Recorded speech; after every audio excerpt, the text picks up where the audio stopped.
Ikhwan fiddin azakumullah, saudara-saudara kaum muslimin jamaah maghrib Masjid At-Taqwa Hutan Panjang, Kemayoran, Jakarta Pusat. Malam ini pembahasan kitab Minhajul Firqatun Najiyah karya Fadilatul Syekh Muhammad bin Jamil Zainu masuk ke bagian yang ke-39. Judulnya Tegak Berdiri yang Dilarang, halaman 187.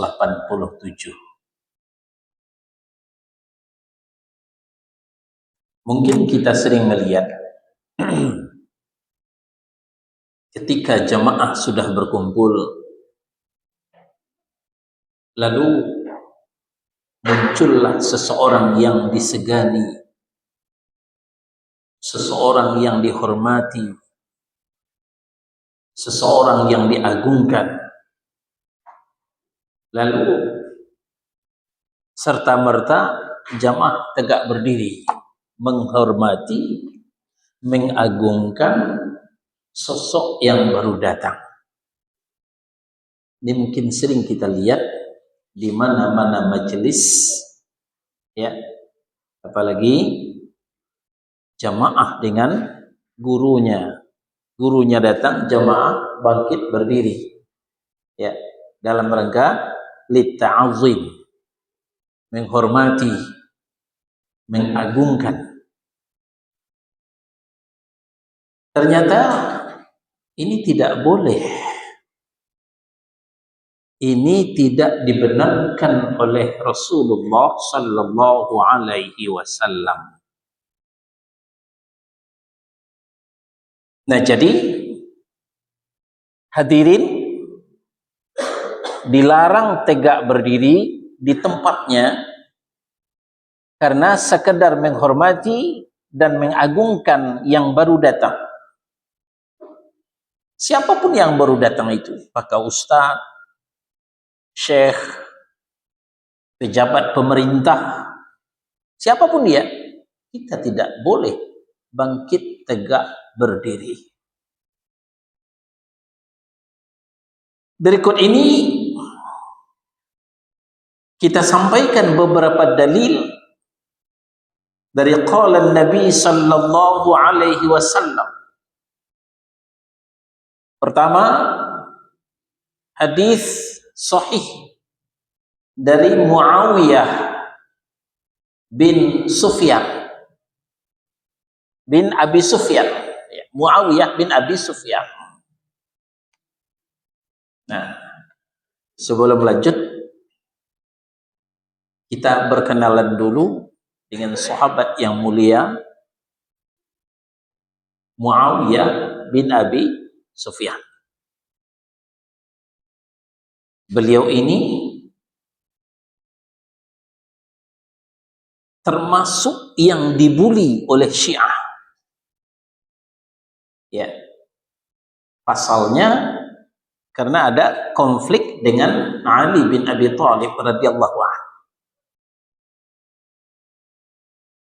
Ini perlu kita sampaikan. Kita perlu bela sahabat Nabi. Ingat, Nabi mengatakan, la tasubbu ashabi. Jangan pernah kalian cela sahabatku. Walaupun kalian menginfakkan emas sebesar Uhud, ya, yang sudah pernah ke Madinah, itu sudah terbayang bukit Uhud, gunung Uhud. Memang sih tidak terlalu tinggi, tidak setinggi gunung Mahameru, tidak setinggi gunung gede, tapi tetap lebih tinggi daripada gunung Sahari, gunung Uhud. Nah, kalau kalian menginfakkan emas sebesar Uhud, belum bisa menyamai kebaikan sahabatku walaupun hanya segenggam atau setengah genggam saja, kata Nabi sallallahu alaihi wasallam. Jadi kita ahlus sunnah wal jamaah jangan ikut-ikutan ya, membuli Muawiyah bin Abi Sufyan.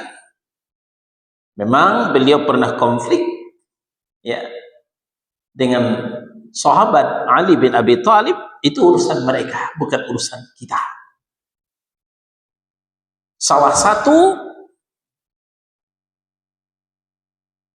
prestasi Muawiyah bin Abi Sufyan adalah beliaulah pertama kali yang membuat armada laut. Ya. Kalau kita mengenal ada angkatan laut, ya, ada marinir sekarang. Siapa pencetus pertamanya? Muawiyah bin Abi Sufyan. Nah, ini sekadar pembelaan terhadap sahabat Nabi radhiyallahu anhu. Hadis sahih dari Muawiyah bin Abi Sufyan diriwayatkan oleh Ahmad, ya, Abu Daud, At-Tirmidzi. Kata Nabi sallallahu alaihi wasallam, "Man ahabba ayyatamatsalan nasu lahu qiyaman falyatabawwa maq'adahu minan nar." Barang siapa yang suka, yang senang, hatinya indah berbunga-bunga dengan dihormati manusia, dengan cara apa?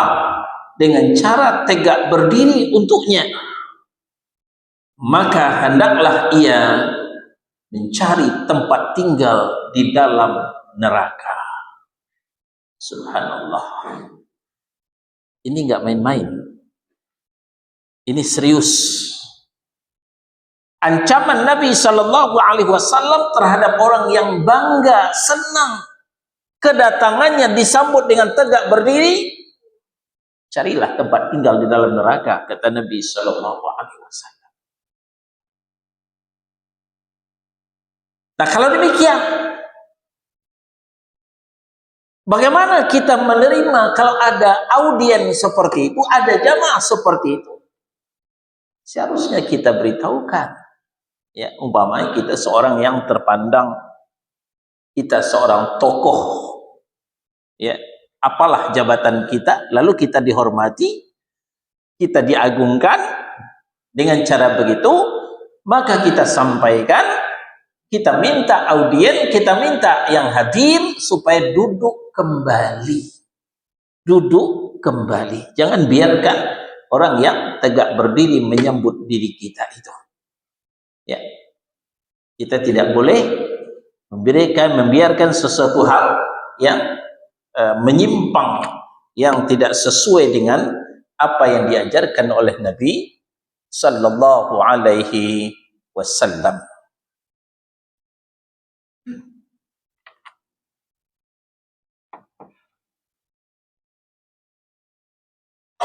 Hadis selanjutnya dari Anas bin Malik radhiyallahu anhu. Siapa pula itu Anas bin Malik? Anas bin Malik adalah mantan asper. Apa itu asper? Asisten pribadi. Ya, ini bahasa halus daripada pembantu. Ya. 10 tahun menjadi pembantu Rasulullah sallallahu alaihi wasallam. Anas radhiyallahu anhu, kemana Rasul pergi, Anas ke sana. Tidak pernah berpisah dengan Rasulullah sallallahu alaihi wasallam selama 10 tahun. Maka beliau termasuk yang banyak meriwayatkan hadis dari Nabi sallallahu alaihi wasallam. Nah, hadis sahih dari Anas bin Malik diriwayatkan oleh At-Tirmidzi, ya, juga Ahmad, termasuk Al-Bukhari, tapi bukan dalam sahihnya, dalam kitabnya Adabul Mufrad. Ya. Jadi Al-Bukhari itu ada di sahihnya, ada di Adabul Mufrad. Nah, hadis ini tidak ada dalam Sahih Bukhari. Ada aja di mana? Dalam kitab Adabul Mufrad. Kata Nabi sallallahu alaihi wasallam, "Ma kana syakhsun ahabba ilaihim min Rasulillah sallallahu alaihi wasallam." Tidak seorang pun yang lebih dicintai oleh para sahabat daripada Rasulullah sallallahu alaihi wasallam. Jadi soal cinta Nabi, soal cinta Rasul, jangan dulu kita menapik dada di depan para sahabat. Para sahabat lebih mencintai Nabi. Para sahabat lebih mencintai Rasul. Tapi apa yang terjadi? Wa kanu idza ra'awhu lam yaqumu lahu lima ya'lamuna min karahiyatihi lidzalik. Tetapi bila para sahabat melihat Rasulullah sallallahu alaihi wasallam datang, mereka tidak pernah berdiri untuk beliau. Mereka tidak pernah tegak berdiri untuk beliau. Kenapa? Sebab mereka mengetahui bahwa beliau membenci hal tersebut. Mereka sudah faham bahwa itu termasuk kebencian yang dibenci oleh Rasulullah sallallahu alaihi wasallam. Beliau disambut berdiri seperti itu. Lalu bagaimana dengan fenomena pada hari ini? Ya. Kalau saudara pernah ikut acara maulid, ketika dibacakan rawi, dibacakan barzanji sampai kepada lahirnya Rasulullah sallallahu alaihi wasallam, maka ketika itu jamaah qiyam berdiri semua. Kenapa? Karena ketika itu diyakini roh Rasulullah datang. Maka untuk lita'azim, untuk mengagungkan beliau, menghormati beliau, maka jamaah bangkit tegak berdiri, maka berdentumlah ya salvo, petasan, dan dibagilah, disemprot minyak wangi. Itu fenomena di negeri kita. Nah, kalau kita kaitkan dengan hadis-hadis yang sahih yang tadi kita bacakan, sungguh jauh bertolak belakang. Di masa hidupnya Rasulullah sallallahu alaihi wasallam tidak sudi disambut dengan tegak berdiri. Tapi sekarang ketika diyakini rohnya datang, orang bangkit tegak berdiri. Maka di situ terdapat dua kesalahan yang fatal. Ya, mohon maaf, bukan berarti kita nyalah-nyalahin orang, itu urusan orang. Tapi tujuannya supaya kita jangan ikut latah melakukan hal yang sedemikian. Terdapat dalam fenomena itu dua kesalahan fatal. Pertama, tadi kita sampaikan, Rasulullah telah mengancam, ya, tidak boleh menyambut orang, mengagungkan orang dengan tegak berdiri itu. Siapa yang menyenanginya, carilah tempat tinggal di dalam neraka. Para sahabat mengetahui itu kebencian Rasulullah sallallahu alaihi wasallam, maka para sahabat tidak melakukannya. Lalu kenapa kita sekarang melakukannya? Satu di antara dua kemungkinan. Pertama, kita menganggap kita merasa lebih pintar dari sahabat Nabi Sallallahu Alaihi Wasallam. Kedua, atau kita menganggap bahwa para sahabat Nabi itu lebih bodoh daripada kita, tidak mengerti adab, ya, tidak mengerti toto kromo. Nah, kan begitu. Padahal memang di bidang teknologi mungkin kita lebih unggul dari para sahabat, tapi tentang syariat mereka jauh lebih pakar daripada kita. Karena para sahabat adalah murid pertama Rasulullah Sallallahu Alaihi Wasallam, menimba langsung ilmu dari Rasulullah Sallallahu Alaihi Wasallam, melihat langsung syariat diperagakan oleh Rasulullah Sallallahu Alaihi Wasallam, mendengar langsung wahyu dibacakan oleh Rasulullah Sallallahu Alaihi Wasallam. Maka jangan pernah berpikir, nah, itulah para sahabat nggak ngaji dengan kiai saya, nggak ngerti adab kan? Jangan menapik dada di depan para sahabat tentang syariat. Maka yang lebih aman adalah contohlah syariat itu dari kehidupan para sahabat. Karena Nabi mengatakan khairun nas qarni. Sebaik-baik manusia, maksudnya dalam beragama, adalah yang hidup pada masaku. Siapa? Para sahabat. Tsummal ladzina yalunahum, kemudian setelah mereka, setelah sahabat siapa? Tabi'in. Tsummal ladzina yalunahum, kemudian setelah mereka, setelah tabi'in siapa? Tabi'ut tabi'in. Inilah tiga generasi terbaik setelah Rasulullah Sallallahu Alaihi Wasallam. Nah, jadi ketika para sahabat tidak melakukan bangkit tegak berdiri menyambut Rasulullah, maka kita juga tidak usah melakukan hal yang sedemikian. Ini kesalahan fatal yang pertama. Kesalahan fatal yang kedua, ini adalah keyakinan reinkarnasi. Ini keyakinan Buddha, bahwa orang yang sudah wafat, orang yang sudah meninggal, ya, kembali lagi, pulang lagi. Ya. Ya, kalau pernah nonton film Shaolin, ada siluman kerbau, ada siluman babi, ada siluman kera, begitu. Ya, dia mati, lalu bangkit lagi jadi siluman.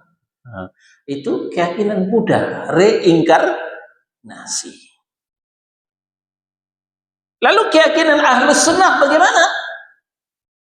Orang kalau sudah meninggal, tidak terkecuali Rasulullah Sallallahu Alaihi Wasallam, tidak bisa kembali ke dunia. Ya, namanya meninggal itu meninggalkan dunia. Lalu berangkat kemana? Ke alam barzakh. Ya, barzakh itu apa? Barzakh itu yang kayak warna biru, ya. Dinding hijab, ya, yang akan memisahkan dunia dengan akhirat. Itu barzakh. Sebagaimana bayi meninggalkan rahim lalu ke dunia, tidak bisa kembali ke alam rahim. Begitu juga orang mati, ketika dia meninggal dunia lalu ke barzakh, tidak bisa kembali ke dunia. Jadi itu ngigau. Kalau kita asyraqal badru alaina, lalu kita meyakini roh Rasulullah datang, ngigau. Enggak benar. Ya, Rasulullah di alam barzakh. Dalam hadis yang sahih, fi 'illiyin, di tempat yang tinggi ditempatkan roh Rasulullah Sallallahu Alaihi Wasallam. Memang jenazahnya dikuburkan di Madinah, tapi rohnya di alam barzakh. Tidak akan datang walaupun dipanggil dengan asyraqal badru alaina. Dan juga secara akal sehat juga tidak masuk. Kalau sepulau Jawa orang mengadakan peringatan Maulid, lalu mereka menyanyikan asyraqal badru alaina, lalu tercabik-cabikkah roh Rasulullah datang di Batawi, datang di tanah Pasundan, datang di Madura. Gimana caranya itu? Nah, ini sungguh tidak masuk akal sehat. Di samping tidak ditemukan dalil secara nakli, ya, secara nakli. Kita berlanjut. Ada beberapa poin di sini. Kita masih di halaman 187. Poin nomor 1. Hadis di atas mengandung pengertian bahwa seseorang muslim yang suka dihormati dengan berdiri ketika ia masuk suatu majelis, maka ia menghadapi ancaman masuk neraka. Para sahabat radhiyallahu anhum ajma'in yang sangat besar cintanya kepada Rasulullah sallallahu alaihi wasallam, bila mereka melihat Rasulullah sallallahu alaihi wasallam masuk ke dalam suatu majelis, mereka tidak berdiri untuk beliau. Kenapa? Karena mereka mengetahui bahwa Rasulullah sallallahu alaihi wasallam tidak menyukai hal yang demikian. Jadi para sahabat tidak berani lancang dan langsung melakukan yang dilarang oleh Nabi sallallahu alaihi wasallam. Nomor 2. Banyak orang terbiasa berdiri untuk menghormati sebagian mereka. Apalagi jika seorang syekh, tuan guru, apalagi kalau negeri kita, habaib yang cium tangannya depan belakang, apalagi itu lebih-lebih, ya. Masuk untuk memberikan pelajaran atau untuk memimpin ziarah ke tempat-tempat tertentu, ya, wisata religi, mengunjungi kuburan-kuburan yang dikeramatkan. Juga jika bapak guru masuk ke ruang kelas, anak-anak segera berdiri untuk menghormatinya. Anak yang tidak mau berdiri akan dikatakan sebagai tidak beradab. Ya. Kalau tidak ada yang tegak berdiri, berarti tidak beradab. Nah, itu disangkakan kepadanya dan tidak hormat kepada guru. Ya. Diamnya syekh, diamnya bapak guru terhadap penghormatan dengan berdiri itu, atau peringatan terhadap anak yang tidak mau berdiri, menunjukkan syekh dan bapak guru senang dihormati dengan tegak berdiri. Dan itu berarti sesuai dengan nas hadis di atas, mereka menghadapi ancaman masuk neraka. Ya. Kita tokoh masyarakat, mungkin kita ketua RT, mungkin kita ketua pemuda, lalu orang memperlakukan kita seperti itu. Orang tegak berdiri menyambut kita, lalu kita diam saja, tidak menegurnya, berarti kita merestui. Kita ikut senang dengan perlakuan orang seperti itu. Inilah yang diancam oleh Nabi, cari tempat tinggal di dalam neraka. Fal yatabawwa maq'adahu minan nar. Jika keduanya tidak suka penghormatan dengan berdiri, keduanya yang dimaksud, pertama yang baru datang, kedua audien atau jamaah, atau membencinya, tentu akan memberitahukan hal tersebut kepada para anak didik.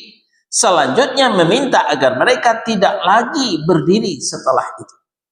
Ya, yang nggak tahu terlanjur, ya nggak apa-apa, maafu anku. Semoga Allah memaafkan. Ke depan jangan ulangi lagi.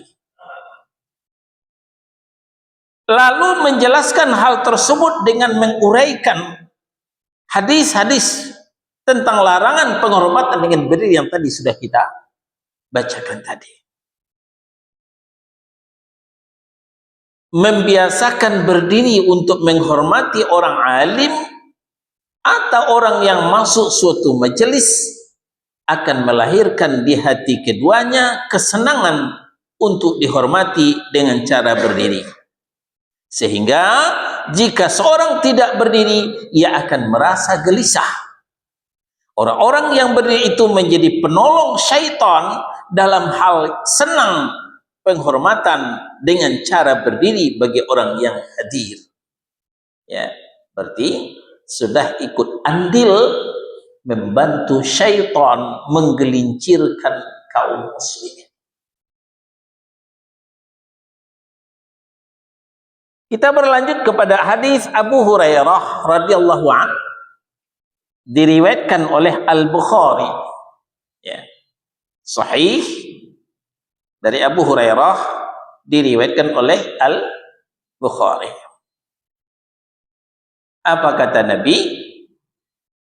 Wala takunu auna syaitani ala akhikum.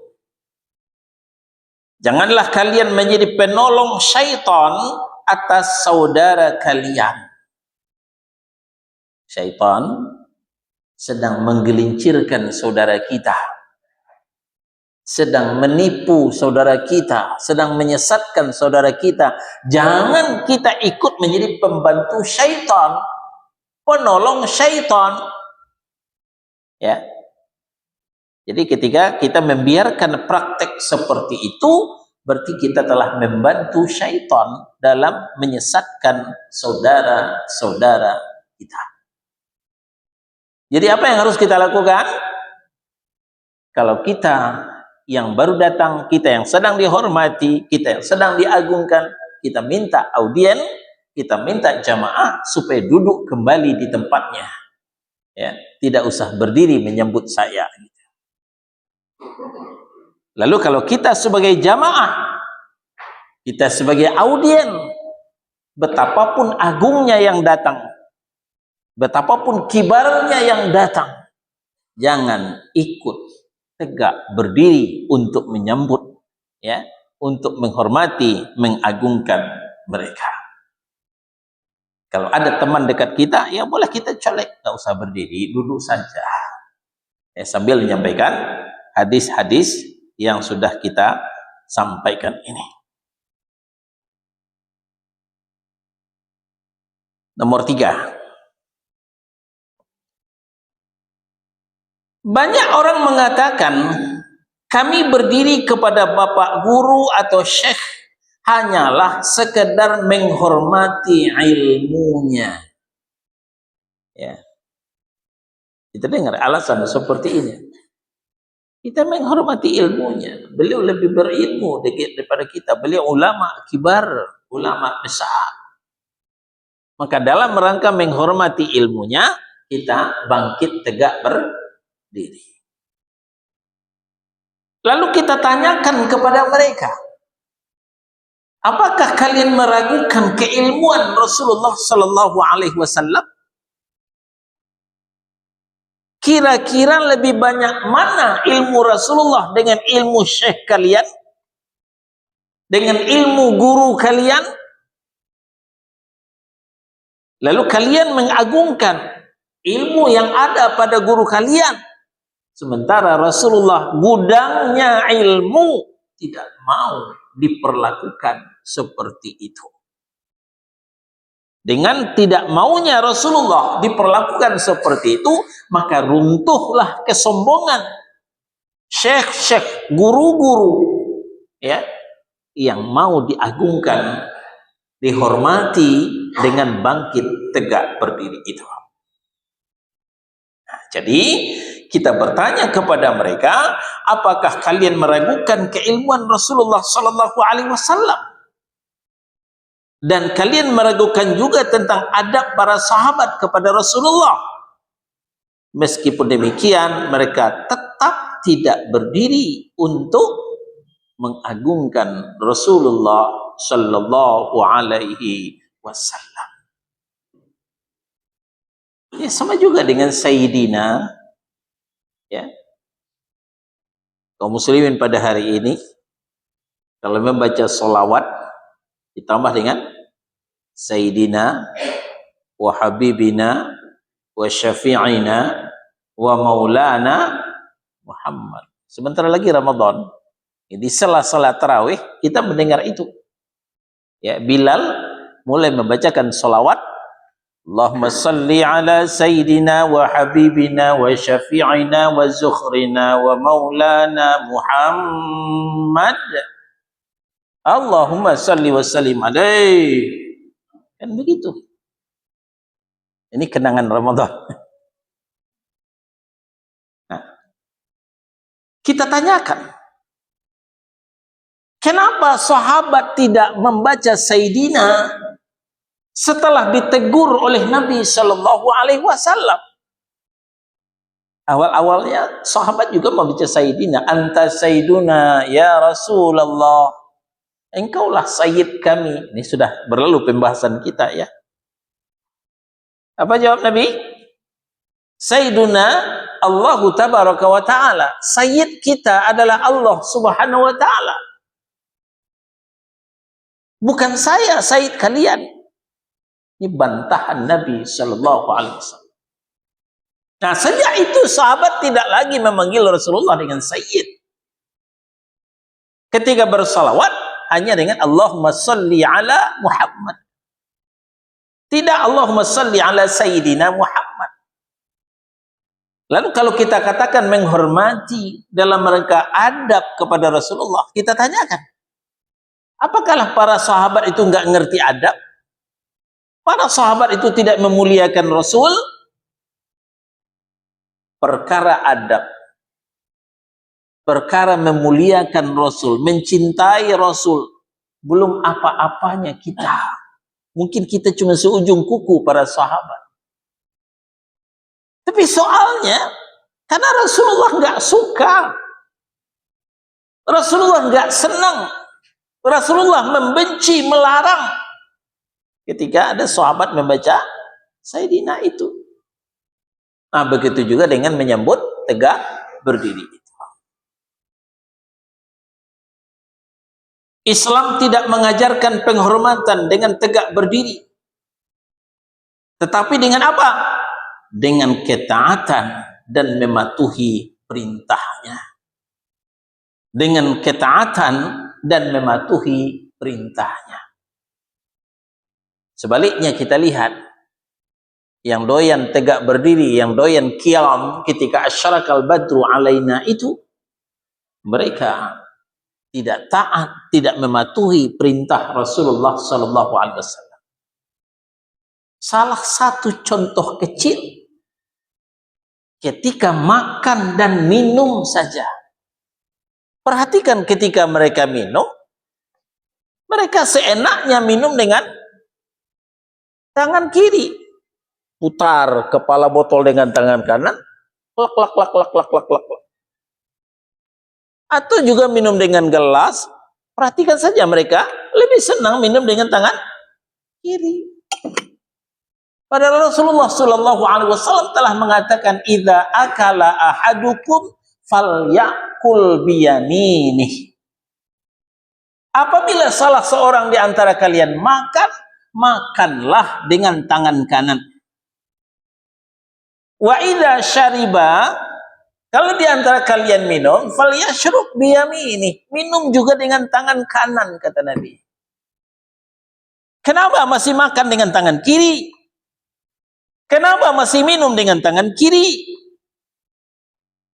Malah lanjutan hadis. Nah, ini yang membuat kita ngeri.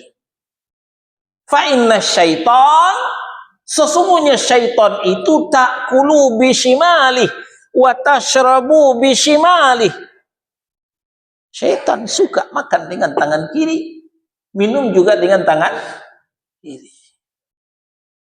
Nah, kenapa kita lebih tasyabbuh menyerupai syaitan daripada mencontoh Rasulullah Sallallahu Alaihi Wasallam? Katanya cinta Nabi, katanya cinta Rasul. Nah, ini yang jauh panggang daripada api. Itu tentang minum tadi kita contohkan. Bagaimana ketika makan gorengan? Ya. Coba bayangkan orang makan gorengan. Ambil goreng dengan tangan kanan, ambil rawit dengan tangan kiri. Nah, kalau ini udah benar, makan goreng dengan tangan kanan. Tapi ini menggigit rawit dengan tangan kiri, syaitan, kata Nabi Sallallahu Alaihi Wasallam. Kata Nabi, bukan kata Ustaz.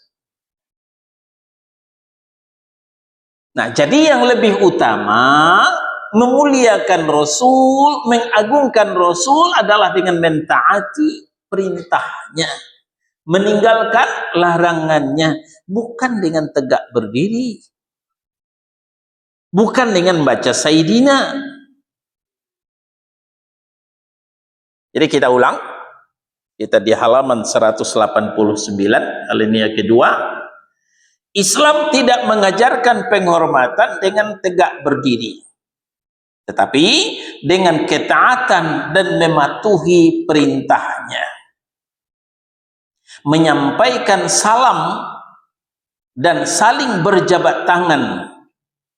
Karenanya sungguh tidak berarti apa yang disenandungkan penyair Syauqi.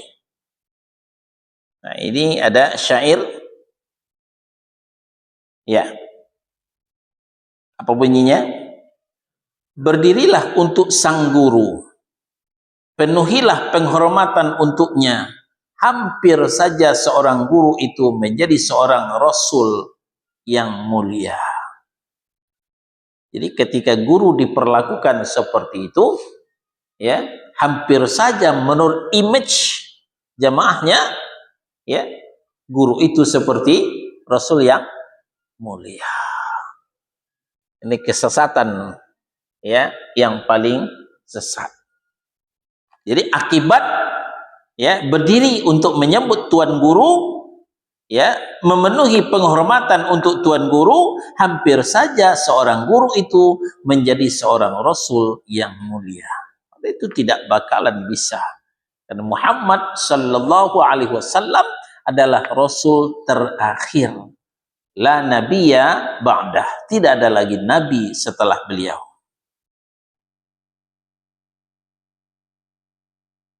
Yang keempat, sering kita menjumpai dalam suatu pertemuan, jika orang kaya masuk, semua berdiri menghormati. Wah, ini orang kaya ini. Apalagi donatur tetap, penyandang dana. Ya. Wah, itu enggak tanggung-tanggung. Kalau datang, wah, semua berdiri. Ya. Mengagungkan, menghormati.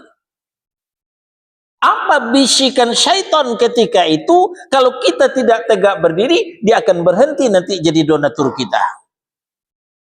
Dia akan berhenti nanti jadi penyandang dana kita. Maka supaya donaturnya terus mengalir, dananya terus mengalir, kita hormati dia, kita agungkan dia. Dia datang, kita tegak berdiri. Ini fenomena yang kita lihat. Sering kita jumpai dalam suatu pertemuan, jika orang kaya masuk, semua berdiri menghormati. Sebaliknya, giliran orang miskin yang masuk, gembel yang masuk, kere yang masuk, gak ada satupun yang tegak berdiri. Nah, di sini nampak materialistis atau matre bahasa gaulnya, ya, mengutamakan yang punya duit. Ya. Tetapi giliran orang miskin yang masuk, tidak seorang pun yang berdiri menghormatinya.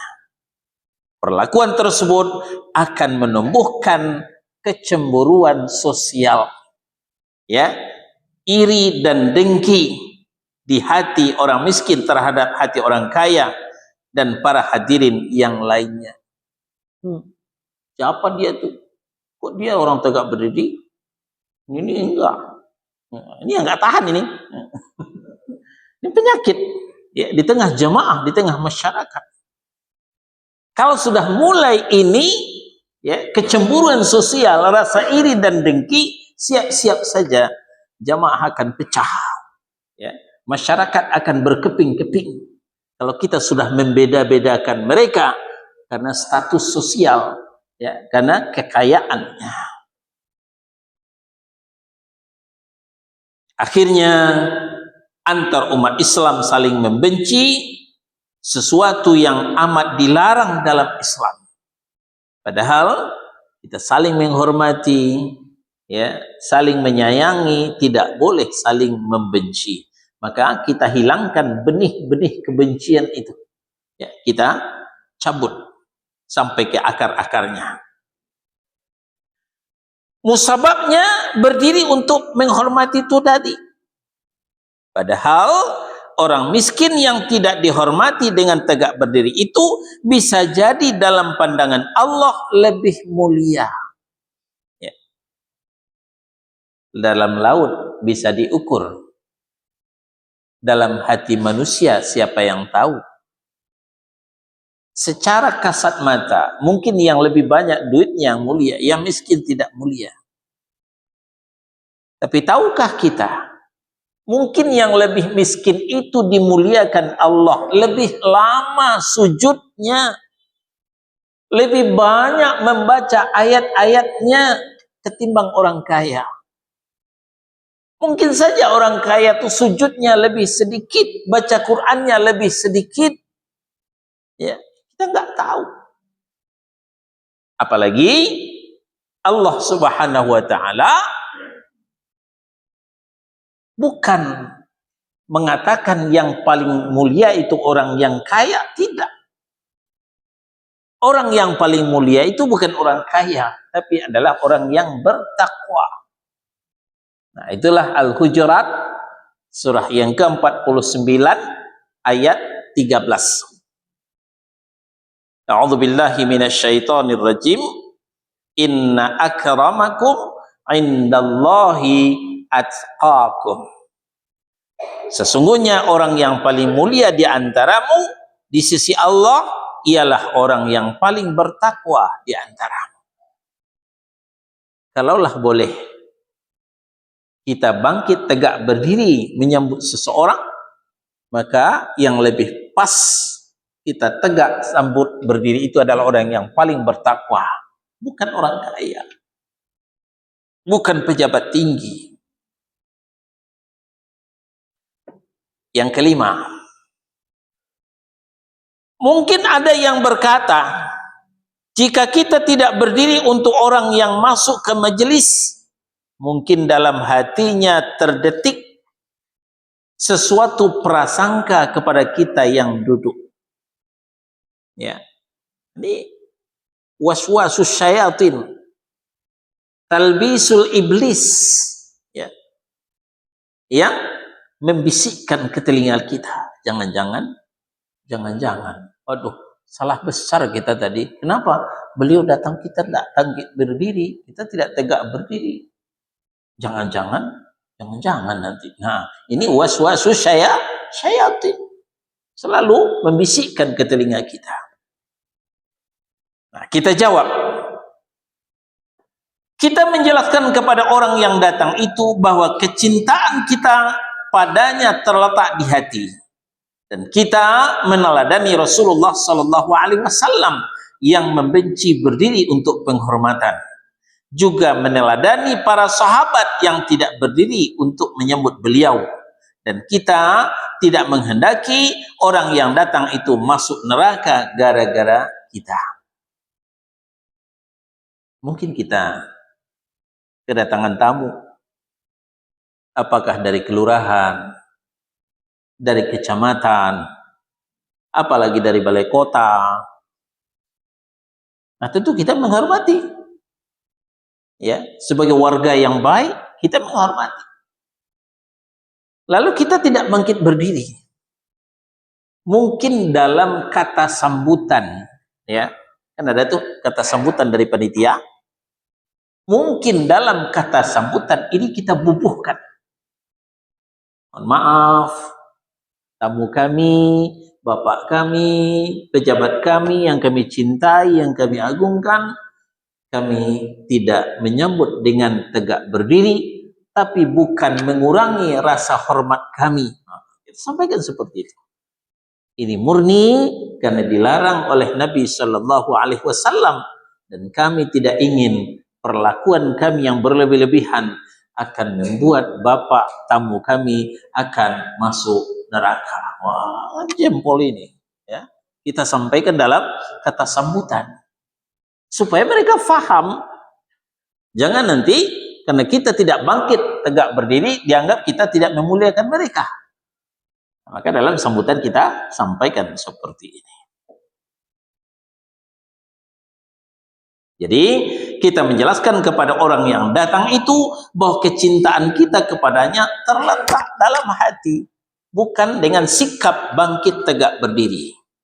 Dan kita meladani, mencontoh Rasulullah Sallallahu Alaihi Wasallam yang membenci berdiri untuk penghormatan. Juga kita meneladani para sahabat radhiyallahu anhum ajma'in yang tidak berdiri untuk beliau. Dan kita tidak menghendaki orang yang baru datang, tamu kita itu akan masuk neraka gara-gara perlakuan kita. Baik, kita istirahat sejenak. Silakan muazin.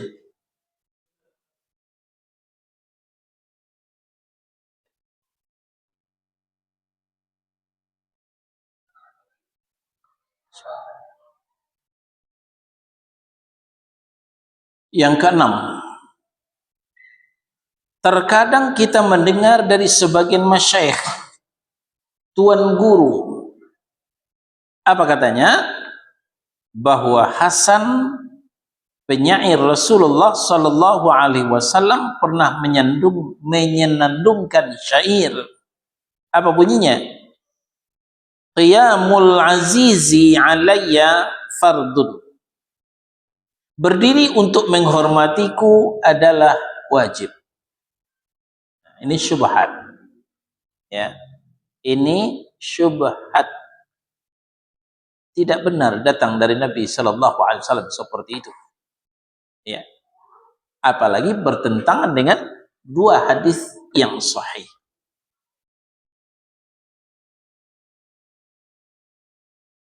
Di dalam hal ini, alangkah indahnya apa yang disenandungkan oleh Ibnu Battah Al-Hambali dalam syairnya. Apa bunyi syairnya? Wa idza sahhatid dhamairu minna iktafaina an nat'abal ajsama la tukallif akhaka ayyatalaqa kabima yastahillu fikal harama kulluna wafiqun biwuddi musafih fafiman zi'ajuna wa'alam. Jika benar nurani kita, ya cukuplah yang biasa-biasa saja. Kalau nuraninya masih benar. Berarti yang berlebih-lebihan itu suatu pertanda nuraninya sudah tidak benar. Kenapa harus badan berpayah-payah? Mungkin untuk yang muda-muda gampang tegak berdiri itu. Lalu bagaimana dengan yang sudah umur, yang sudah sepuh, bobot badannya berat lagi, disuruh berdiri? Ini menyiksa orang namanya. Menyiksa diri sendiri. Nah, maka dikatakan, kenapa harus badan berpayah-payah kalau nurani masih sehat? Jangan bebani saudaramu saat bertemu, ya. Saat bertemu, berjumpa, jangan dibebani, disuruh berdiri, jangan, nggak perlu. Dengan menghalalkan apa yang haram untukmu. Jadi sudah diharamkan Rasul, lalu dihalalkan dalam rangka itu, jangan. Setiap kita percaya akan kecintaan murni saudaranya, kita saling mencintai, kita satu akidah, kita percaya itu. Jangan sanksikan cinta saudaramu gara-gara mereka tidak bangkit tegak berdiri untuk menyambutmu. Maka karena dan atas dasar apa kita menjadi gelisah? Ya, jangan kita menyiksa diri karena tidak ikut tegak bangkit berdiri. Jangan-jangan kesampingkan itu, singkirkan itu was-was ya yang akan menyiksa kita. Baik, sampai di sini pembahasan kita. Insyaallah pekan depan. Nah, sebaliknya berdiri yang dibolehkan. Ya,